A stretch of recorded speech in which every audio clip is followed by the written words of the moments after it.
Assalamualaikum warahmatullahi wabarakatuh, Sobat ATR BPN. Kembali lagi bersama kami di podcast ATR BPN Kepri.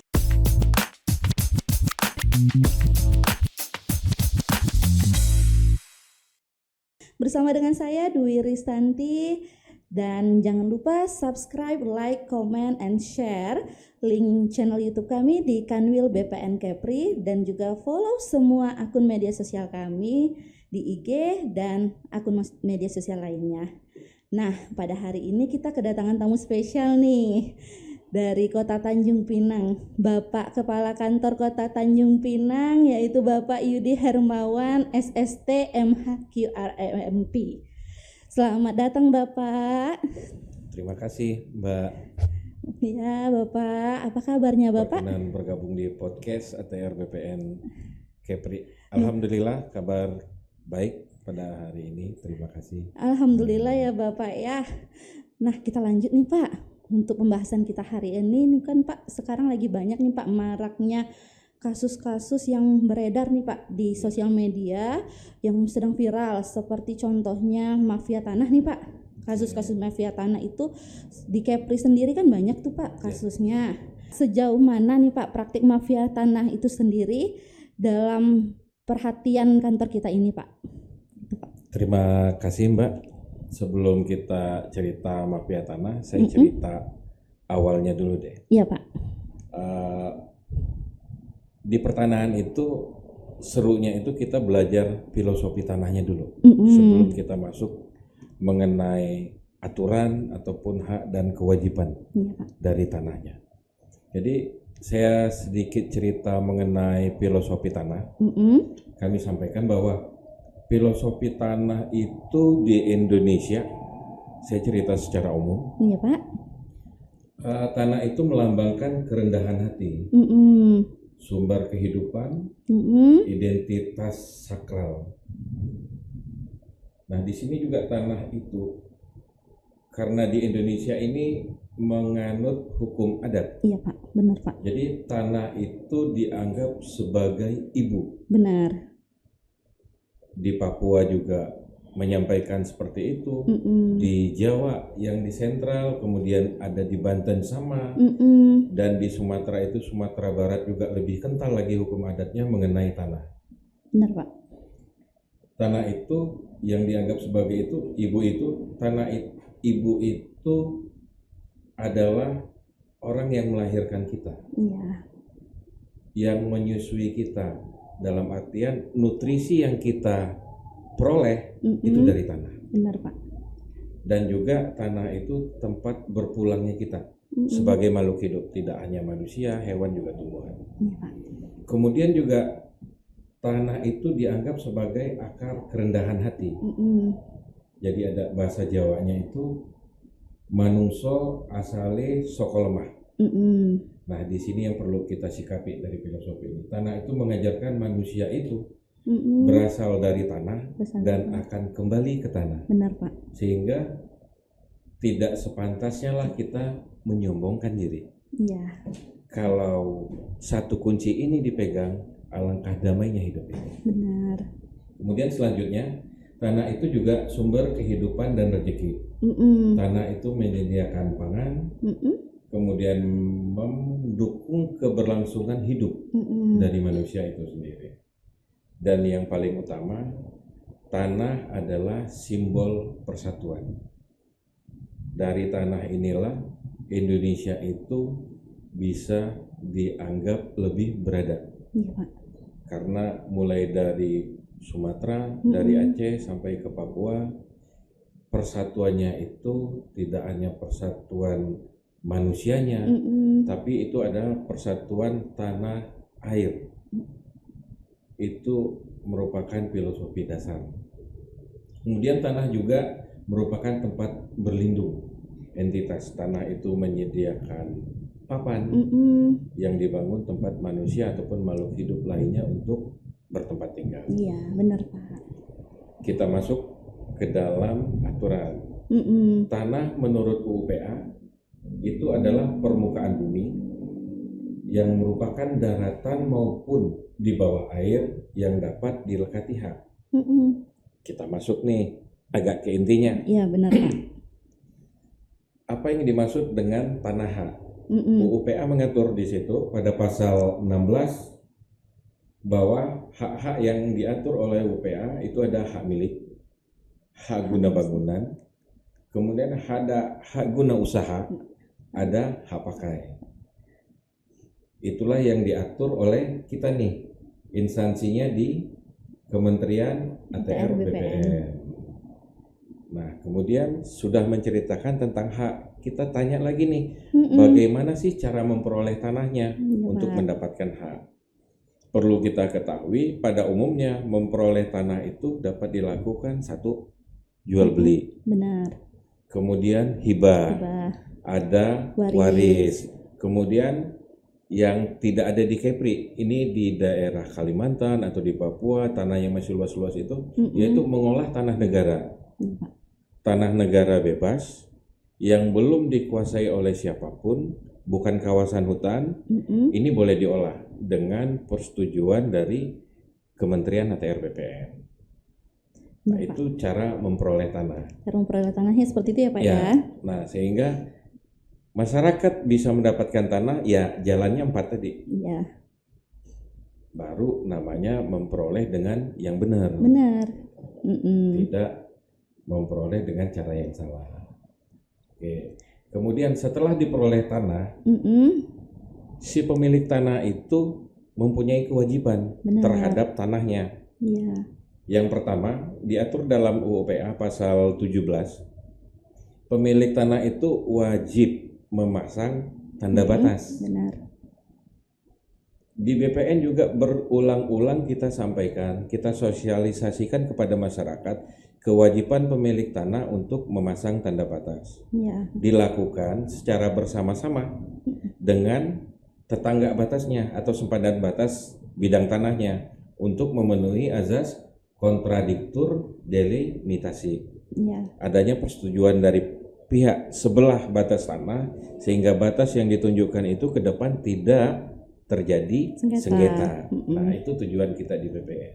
Ya, kemudian Pak, ada kewajiban kedua yang harus dilakukan oleh si pemilik. UU PA juga mengatur di pasal 15.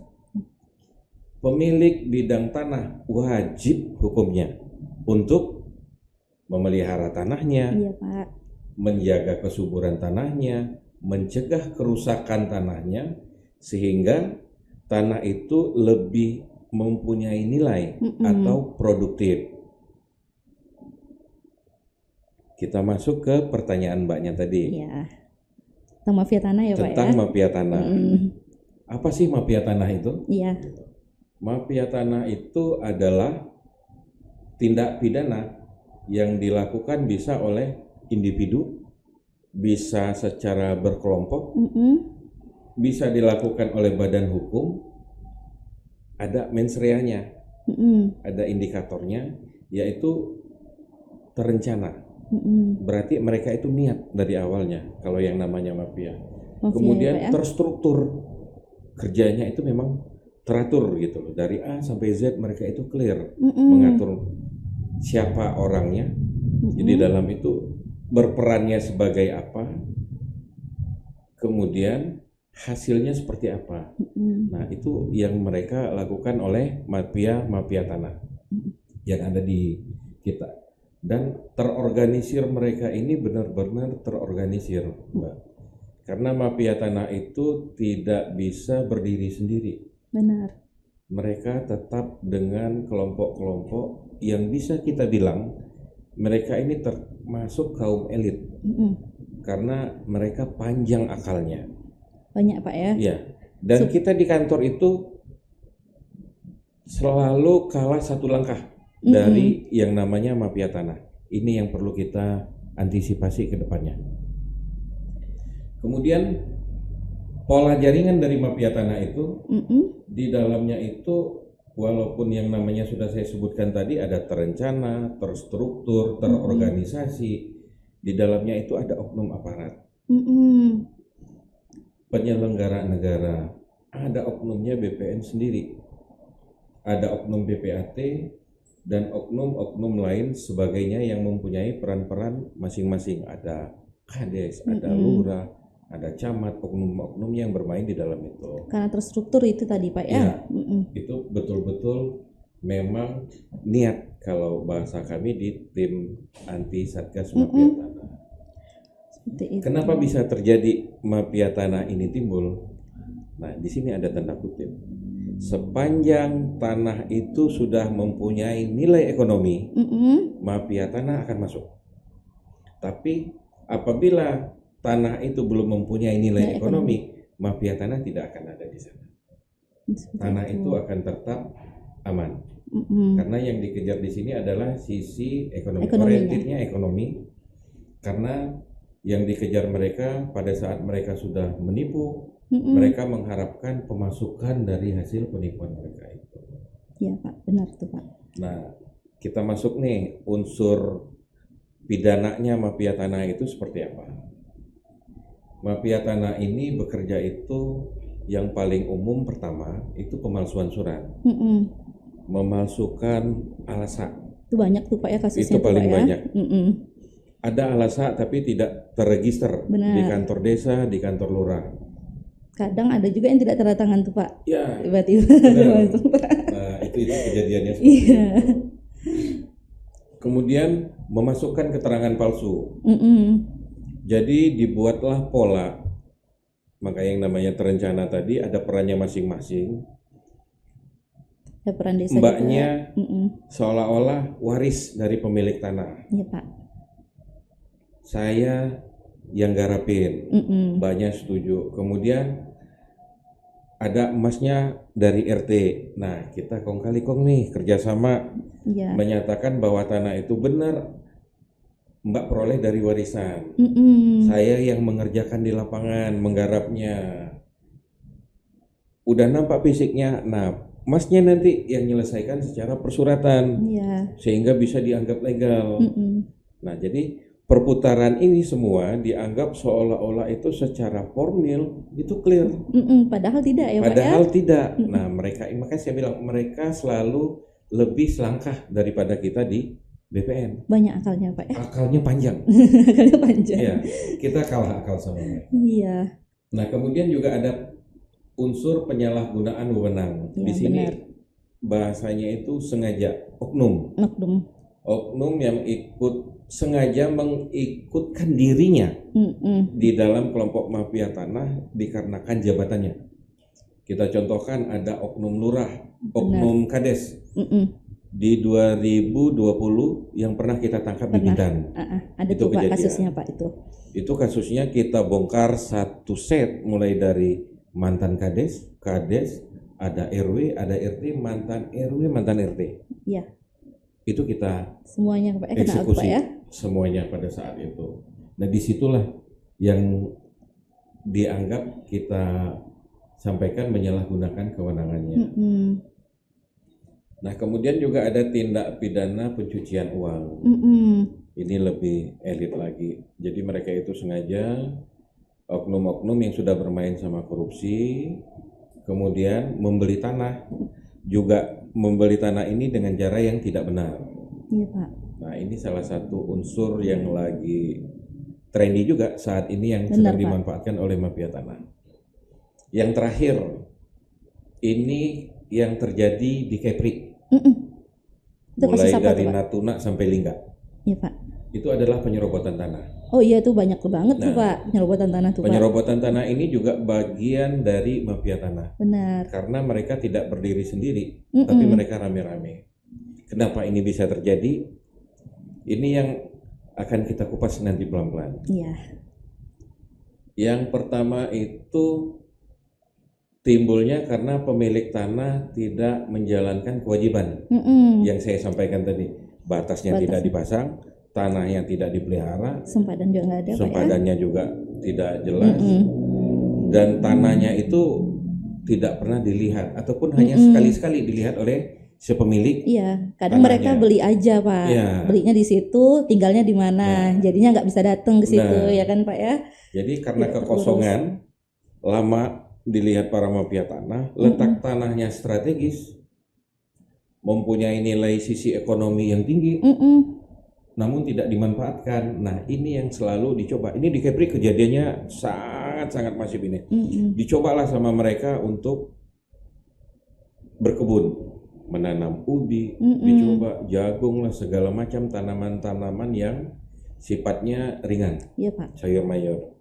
Jadi Karena ada celah. tidak ada yang menegur, mereka bangun pondok, pondok kayu.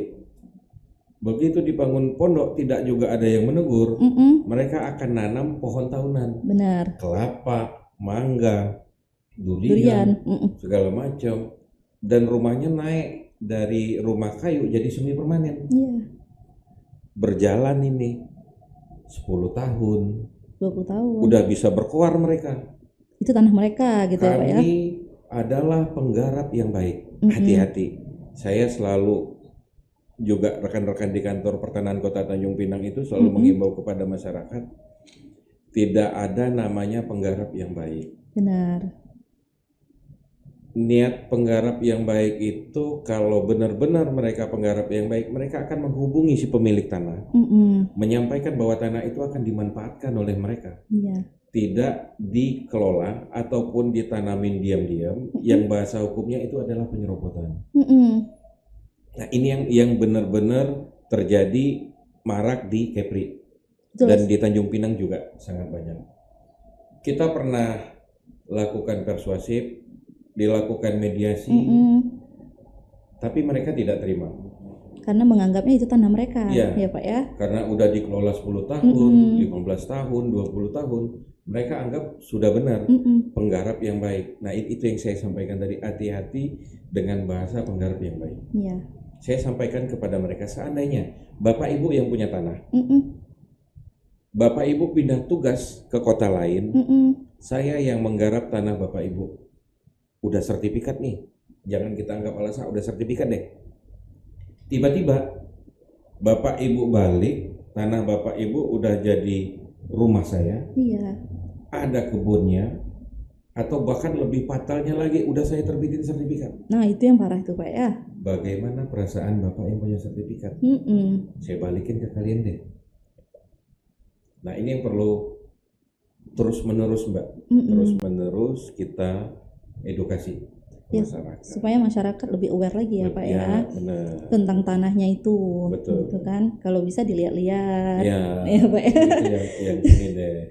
Nah, kemudian juga kita kan di Islam juga disampaikan tuh ada hadisnya tuh. Iya Pak. Saya selalu diminta Pak Kanwil kita masukin hadis deh. Jadi ada hadis riwayat Bukhari nomor 3198, ini yang selalu kita dengar. Barang siapa mengambil sejengkal tanah bumi yang bukan haknya, niscaya ditenggelamkan ia pada hari kiamat sampai ke dalam 7 lapis bumi. Jadi tuh, Pak. Kalaulah kita muslim, ini layak kita renungi. Benar Pak. Satu jengkal yang kita ambil di akhiratnya nanti, kita itu akan dibenamkan ke 7 lapis bumi. Nah, itulah sanksi daripada yang kita dapat. Bahasanya nyerobot tanah dari sisi hukum. Dari penyerobotan itu ya Pak ya? Dari penyerobotan bahasanya itu. Nah, di Islam menyampaikan seperti itu. Ada hadisnya ya Pak ya, untuk para mafia tanah nih Pak ya. Nah, ini Pak, karena mafia tanah ini kan tadi itu kan Bapak sudah menjelaskan nih Pak. Nah, kita ini sebagai kaum di pertanahan nih Pak, coba adakah indikator-indikator yang bisa untuk kita mengetahui atau tanda-tanda pada administrasi pertanahan kita gitu Pak? Nih, tanda atau celah mafia tanah itu bisa masuk gitu Pak. Kadang kan mereka ini ada bawa nih Pak surat-surat yang gimana gitu kan, padahal bukan pemiliknya gitu. Bagaimana gitu Pak peran BPN sendiri menyikapinya gitu Pak? Untuk di aturan kita jelas Mbak. Di aturan kita jelas apabila orang yang membutuhkan informasi mengenai status haknya, itu yang wajib bermohon itu adalah pemiliknya sendiri. Pertama. Yang kedua, orang yang mendapat kuasa khusus dari pemiliknya untuk menanyakan mengenai informasi tanahnya. Nah, orang kedua ini aja masih kita pertanyakan. Dalam rangka apa dia menanyakan informasi tanah? Kenapa tidak pemilik yang menanyakan? Nah, kita tetap antisipasi di kantor itu. Kita selalu teliti lagi ada niat apa di belakang ini untuk mempertanyakan mengenai status kepemilikan tanahnya kalau di kantor. Nah, sepanjang clear itu kita sampaikan informasinya, itu bisa berupa SKPT yang ada di kantor. Nah, itu yang kami lakukan Mbak di kantor. Jadi kalau misalkan ada praktik mafia tanah nih Pak, seperti penyerobotan, tadi kan Bapak kan ada seperti Bapak katakan, ini banyak nih bermainan kan Pak, antara individunya, lurahnya, dan sampai ke desa gitu kan Pak. Misalkan ada yang datang nih Pak, mereka membawa suratnya itu ada alasannya apa segala macamnya, ternyata surat yang mereka bawa itu adalah hasil dari penyerobotan. Nah gitu, kita ini kan tadi seperti kata Bapak mengatakan mafia tanah itu ada juga dari internal atau bagaimana.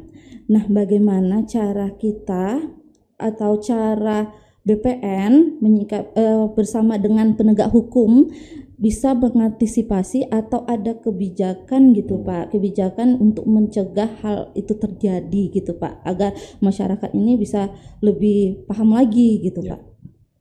Ini Pak, tugas kita di BPN itu kan jelas. Benar. Yang diatur BPN itu bagaimana hubungan hukum antara subjek, si pemilik tanah dengan objek tanahnya ini. Itu ada rangkaian baik itu peristiwa hukum ataupun perbuatan hukum yang menghubungkan antara subjek dan objek. Kita contohkan, si subjek bisa dikatakan mempunyai objek bidang tanah apabila dia mempunyai surat. Benar. Jadi jembatannya itu, penghubungnya itu ada surat. Benar. Baik itu ALASH, SKPT atau terakhir sertifikat, itu adalah penghubung dari si subjek dan objek. Subjek bisa dikatakan memiliki apabila ada tanda bukti. Benar. Baik itu secara yuridis dalam bentuk surat maupun secara fisik penguasaan di lapangan.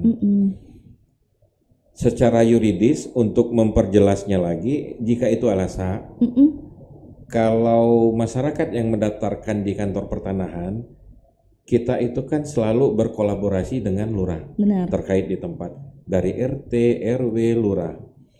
Pada saat permohonan dimasukkan, pengukuran dilakukan ke lapangan, itu dilibatkan sempadan bidang tanah. Jadi kita udah ngunci di awal oleh BPN.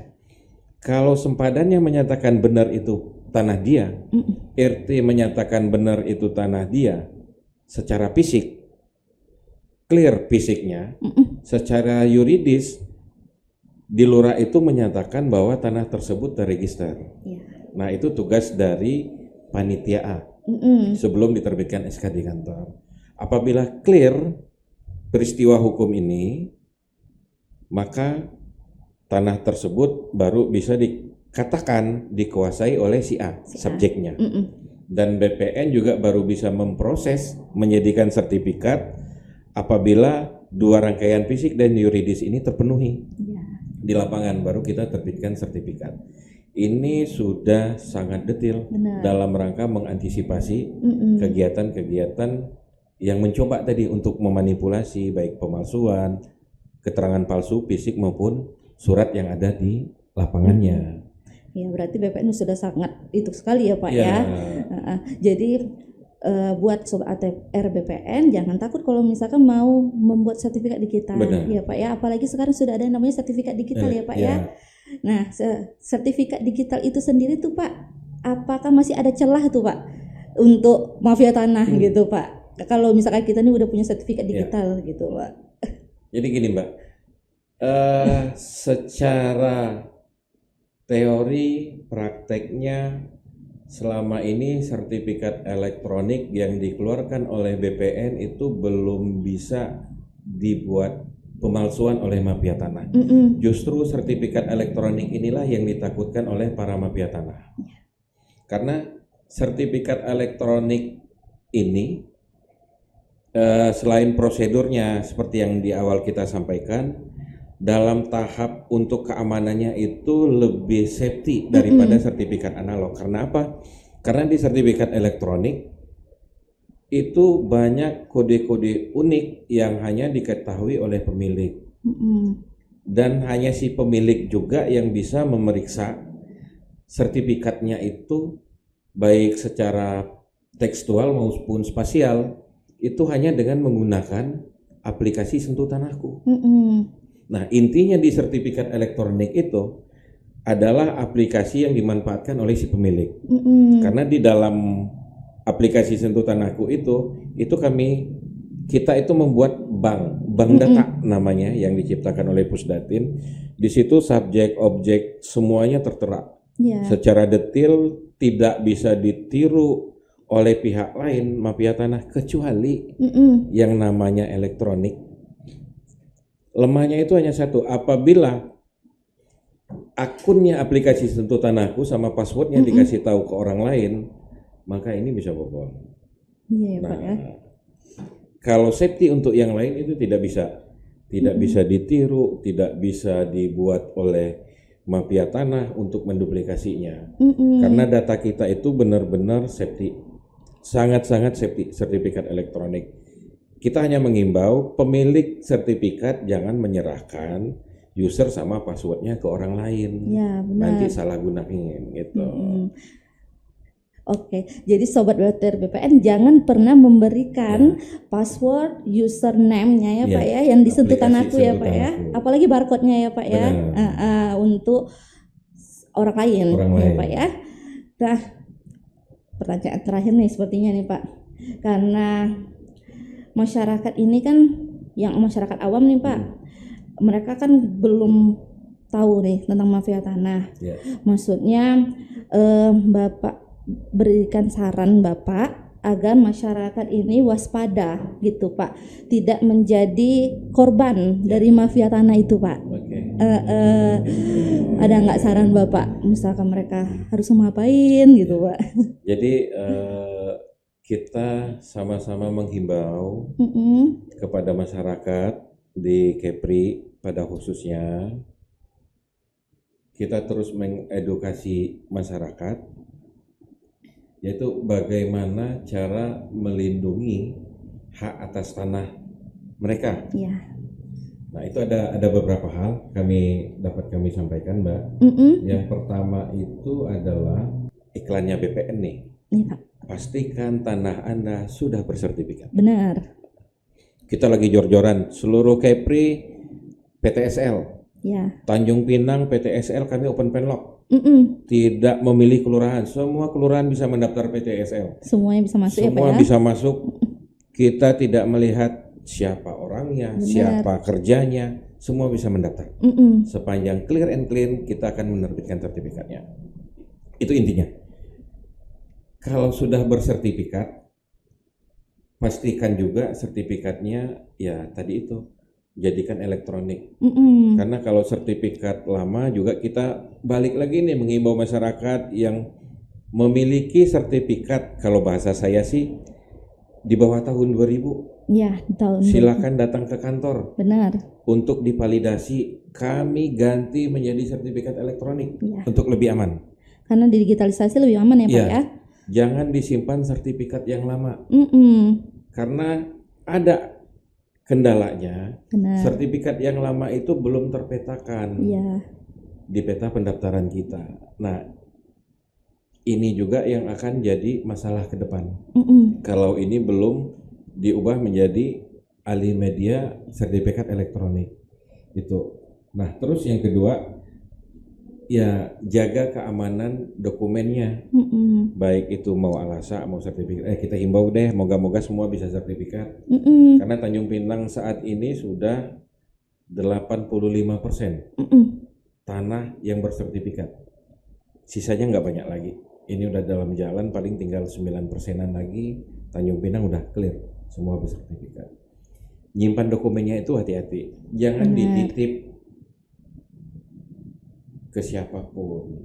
Kalau bisa buatlah tempat sendiri di berangkas sendiri. Benar. Kalau sertifikat elektronik seperti yang Mbaknya juga sampaikan tadi, jangan memberikan user dan passwordnya kepada orang lain.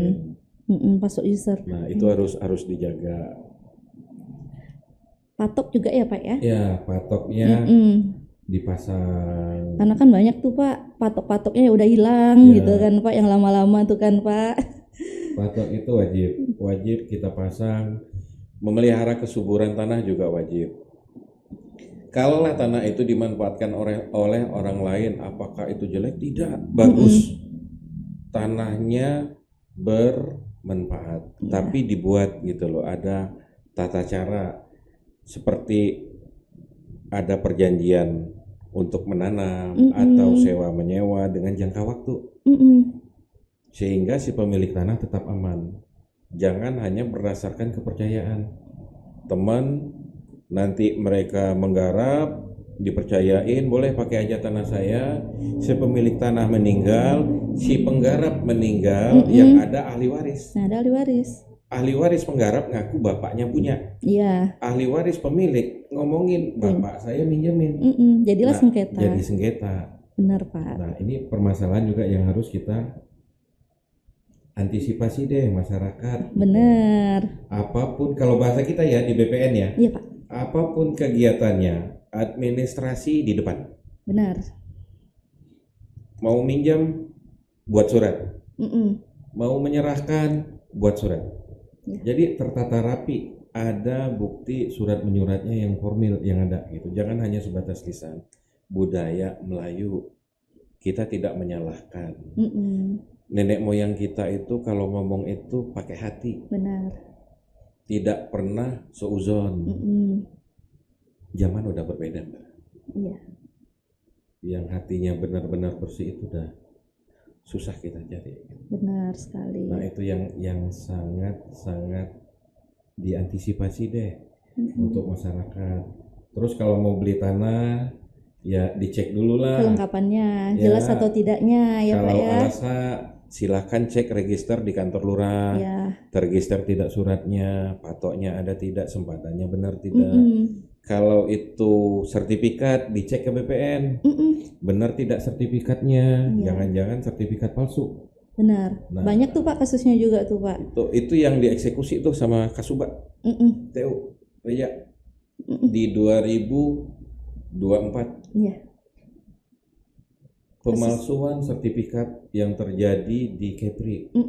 Tidak hanya sertifikat analog, sertifikat elektronik Mbak. Iya. Mereka bikin belangko sendiri. Mereka buat sendiri ya Pak ya.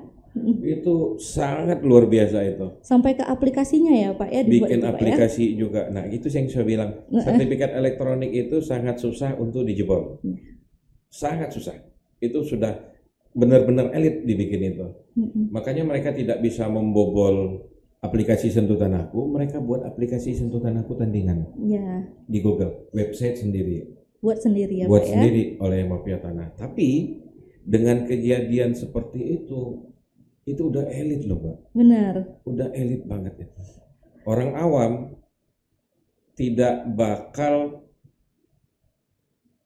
kepikiran lebih jauh mengenai aplikasi Sentuh Tanahku.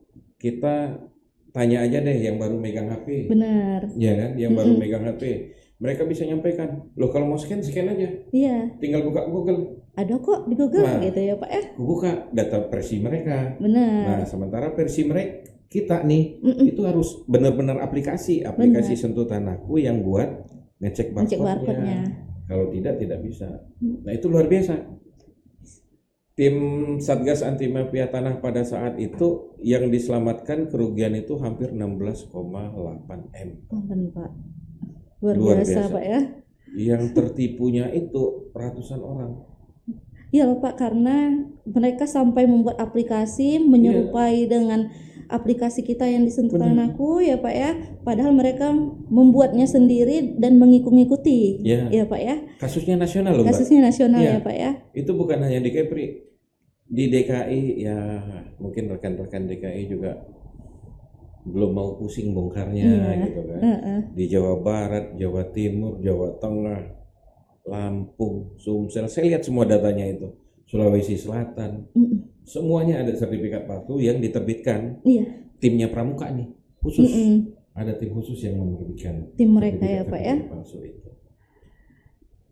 Kayak kalau misalkan di kita kan langsung kita sudah terjaga dengan aplikasi Sentuh Tanahku yang bisa kita sendiri yang mengaplikasikannya. Benar. Ya Pak ya. Nah, buat Sobat ATR BPN, ingat pesan Bapak tadi. Yang pertama, jangan pernah memberikan password dan username Sentuh Tanahku kepada siapapun. Yang kedua, patok tanah harus dipasang. Benar. Ya Pak ya.